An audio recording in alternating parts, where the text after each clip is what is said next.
Let's go back talking about actions.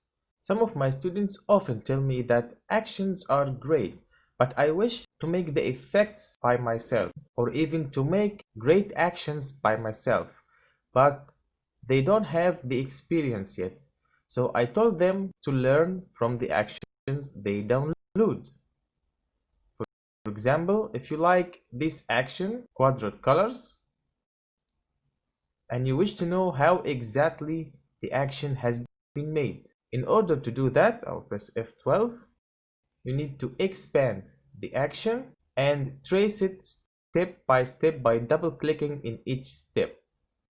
For example, let's double click and make a snapshot. And now you will find here it made a snapshot.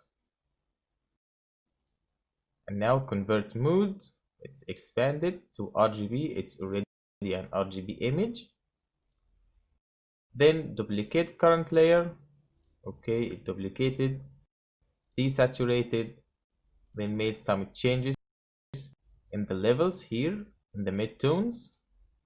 Same thing with the curves to make some contrast.